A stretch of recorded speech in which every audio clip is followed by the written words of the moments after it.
Memulai perdebatan dalam 3, 2, 1. 4 poin frame out untuk tim lawan. 1 terkait latar belakang, 2 terkait trauma, 3 terkait kestabilan ekonomi, dan 4 terkait pekerjaan buruh BG. Mari kita bahas satu persatu. 1 terkait latar belakang. Lawan tuh bisa mengglorifikasikan bahwa ya BG itu berasal dari orang yang punya latar belakang minoritas, dekat dengan isu-isu kemiskinan, punya karir yang udah dia bangun dari nol dan lain sebagainya. Maka 1 poin flip untuk lawan. Justru ketika BG udah punya karir yang tinggi, sudah berada pada puncaknya, nggak ada orang bodoh yang mau buang peluang karir tingginya begitu aja. Justru rasionalitas itu hadir ketika BG sudah merintis hal tersebut dengan susah, dia sudah merintis pekerjaan yang dari awal, maka BG akan memikirkan peluang-peluang yang paling menguntungkan bagi diri dia, sehingga pada akhirnya ya nggak segampang itu untuk BG menerima ataupun menolak. Tapi yang kedua, pun iya pada akhirnya BG mau menolak ataupun menerima, rasionalitas di sisi kami justru ada ketika pada akhirnya BG akan memperhatikan itu pada berbagai aspek dalam hidupnya. Ya, kita tahu bahwa BG itu memiliki latar belakang yang dia kuat pada isu-isu kemanusiaan. Artinya pun pada akhirnya BG sudah menerima kontrak dari dia menerima kontrak sebelum dia menjadi pegawai pada rumah produksi itu,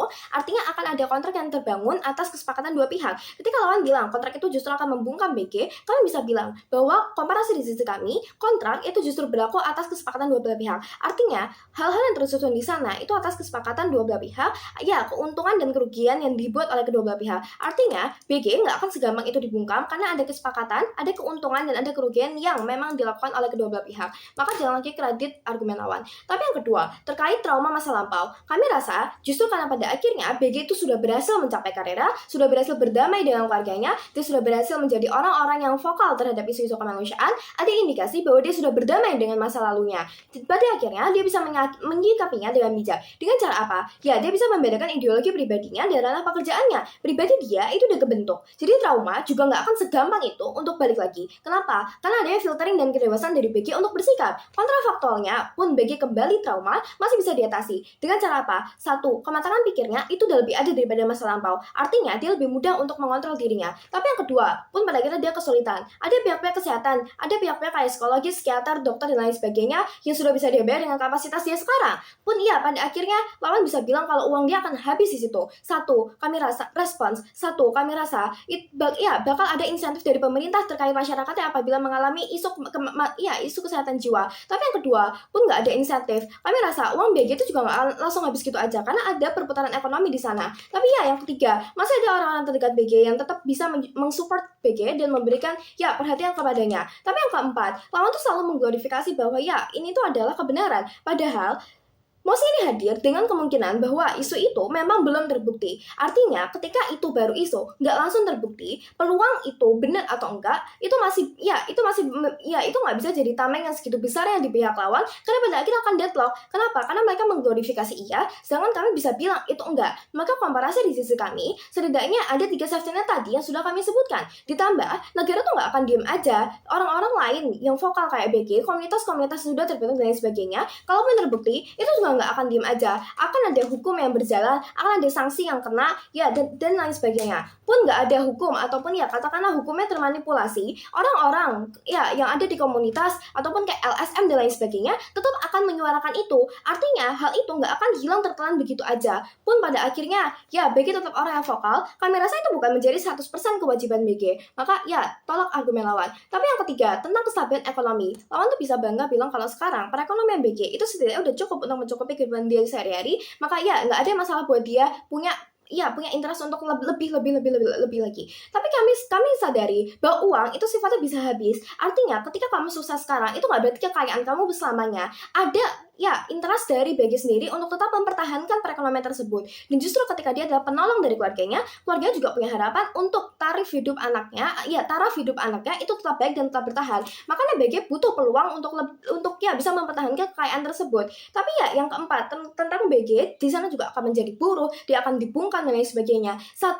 Justru karena BG itu adalah orang yang terkenal, orang yang sudah punya power, perusahaan juga nggak akan semena-mena gitunya kepada masyarakatnya atau kepada BG itu sendiri. Kenapa? Karena BG juga punya power, dia bisa menyuarakan dari apa yang dilakukan oleh PT tersebut. Lihat gimana manifestasinya, orang-orang pada pekerja-pekerja buruh misalnya di pabrik-pabrik dan sebagainya tetap bisa vokal, tetap bisa speak up apa yang sudah apa yang ia rasakan di sana. Begitu pula dengan BG, apalagi BG juga punya kekuatan dia di media sosial misalnya, di komunitas dia dan lain sebagainya. Tapi yang ketiga pun dibungkam. Kami rasa gerakan-gerakan yang sudah dibuat BG pun juga nggak akan diem aja. Artinya kalaupun BG pada saat itu nggak bisa bersuara, komunitas yang udah dia bentuk itu tetap akan ada dan tetap akan bersuara. Maka keadilan nggak akan mati di situ aja. Tapi yang ketiga, kami pertegas lagi bahwa BG pun tetap bisa membuat kesepakatan-kesepakatan yang justru menguntungkan bagi kedua belah pihak. Pada artinya, ya, masalah keprofesionalitasan individu dengan pandangan BG sendiri itu nggak bisa dicampur adukan. Karena pada akhirnya profesionalitas pekerjaan itu nggak bisa dijadikan satu dengan ideologi pribadi. Itu yang bisa dijadikan BG sebagai parameter terhadap kontrak kerjanya. Maka ya, jangan lagi kredit argumen lawan.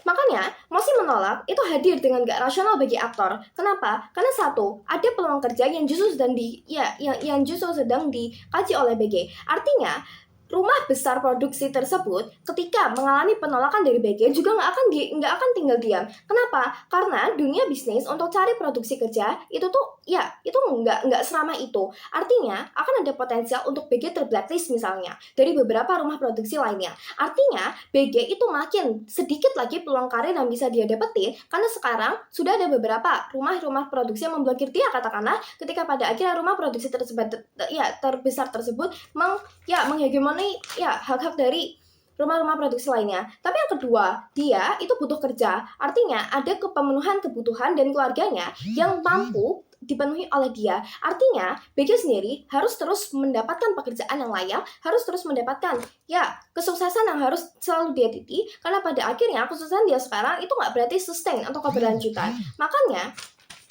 Makanya pada akhirnya satu poin sanggahan bagi tim lawan ketika lawan bisa bilang justru ketika sekarang BG itu sukses, BG itu punya fans dan lain sebagainya, fansnya bakal hilang. Fans itu padahal pendorong kerjanya dan dia bisa diboykan dan sebagainya. Satu, kami rasa fans tuh mau dia milih apapun tetap akan ada. Haters pun seperti itu, mau kamu ngelakuin apa aja, haters tuh tetap ada apapun kondisinya. Karena kita nggak bisa selalu memenuhi keinginan orang lain. Tapi yang kedua, pada dasarnya fans tuh nggak segitu rasional. Lihat gimana kasus Israel Palestina di Indonesia pun cuma FOMO di beberapa waktu aja, tapi setelah itu fans tetap menjadi orang yang rasional dalam kehidupan sehariannya, tetap nggak jadi ngeboikot seluruh produk dan sebagainya. Maka pada akhirnya bangga sebagai oposisi.